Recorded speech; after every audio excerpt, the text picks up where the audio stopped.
एक नवरात्रे में जो पंचमी तिथि होती है, नवरात्रे की जो पंचमी तिथि है, उस पंचमी तिथि के दिन अशोक सुंदरी का जो स्थान होता है उसको समझिएगा थोड़ा सा। जैसे ये शिवलिंग है और ये जलाधारी है भगवान शंकर की। ये शिवलिंग, ये जलाधारी, और जलाधारी में जो जल बहता है उसमें बीच में जो मोटी सी लाइन रहती है वो अशोक सुंदरी होती है। जैसे कई बेटे हैं, बेटियां हैं, कोई व्यक्ति व्यापार चालू कर रहा है, कोई व्यक्ति अपना नया भवन निर्माण कर रहा है, नए भवन में जा रहा है, या कुछ अच्छी दुकान खोलना चाह रहा है, कोई अपने लक्ष्य पर पहुंचना चाहता है और पहुंच नहीं पा रहा। तो जो शारदीय नवरात्रे आते हैं,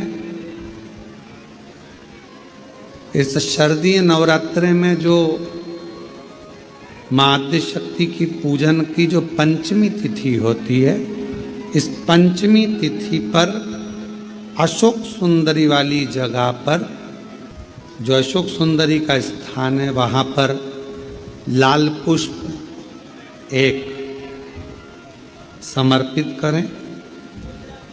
जो जलाधारी है, माँ पार्वती, जगत जननी, जगदम्बा, अम्बा, भवानी मैया दुर्गा का हस्त कमल, इस पर 7 जगह पर कहीं पर भी लाल चंदन की बिंदी 7 स्थान पर कहीं पर भी रख दें, और 1 लोटा जल शिव जी को पंचमी के दिन, नवरात्रि की, शारदीय नवरात्रि की पंचमी के दिन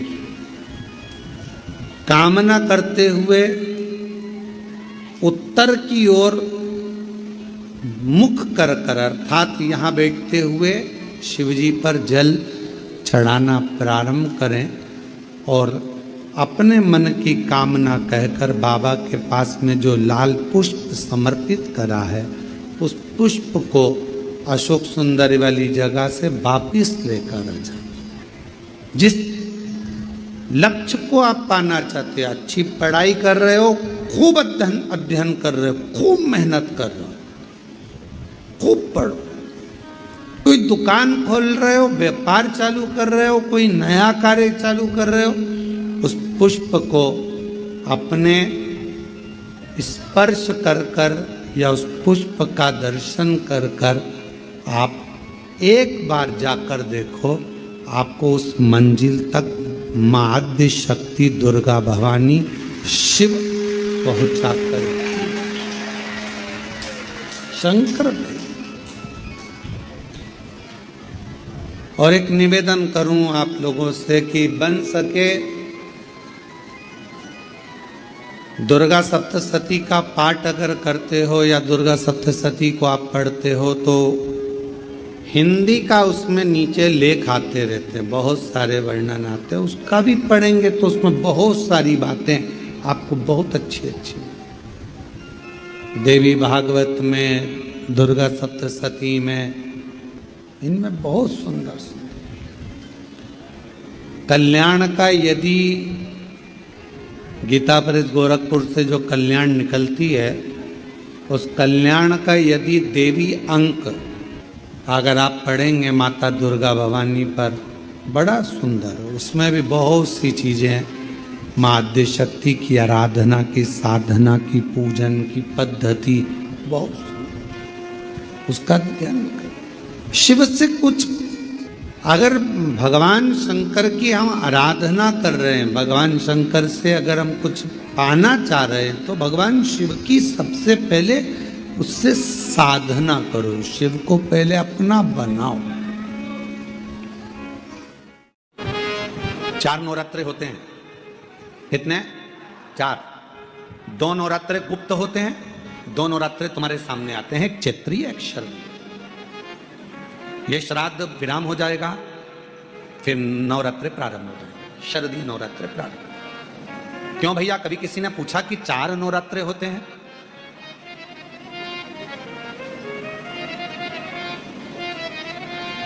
अब जब 4 नवरात्रे होते हैं तो क्या पितृपक्ष एक ही होगा? जम के बोलो जरा। पितृपक्ष भी 4 ही बार आता है। हम उसको 3 बार जान नहीं पाते, पर चौथे बार में हम सर्दी आने से पहले उसका स्मरण करते हैं। हम उसका स्मरण करते हैं।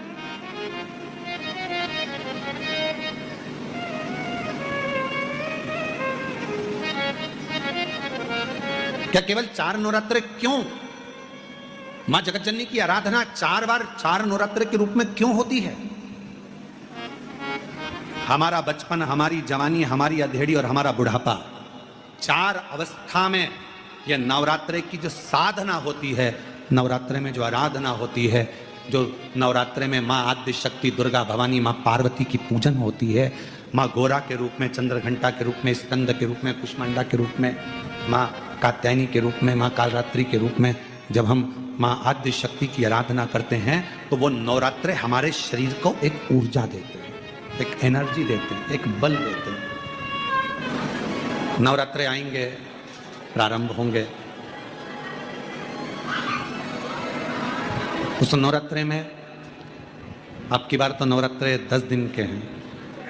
आप सभी को बहुत बहुत बधाई हो उसकी।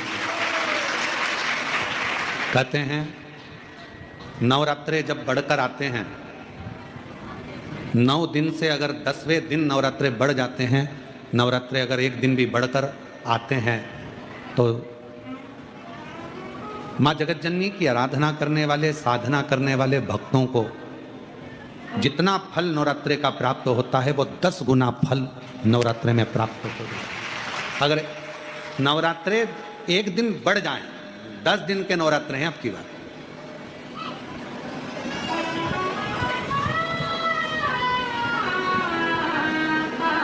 जो शरदीय नवरात्रे इस वर्ष प्रारंभ हो रहे हैं वो 10 दिन के हैं, बढ़कर आ रहे हैं। शिव शक्ति की खूब आराधना करो, भगवान शंकर और पार्वती की खूब साधना करो, शिव पार्वती का भजन करो, शिव पार्वती का स्मरण करो, शिव पार्वती की भक्ति करो, मंत्र जाप करो, नाम जाप करो, कीर्तन करो, आराधना करो, साधना करो, वो फल देते हैं।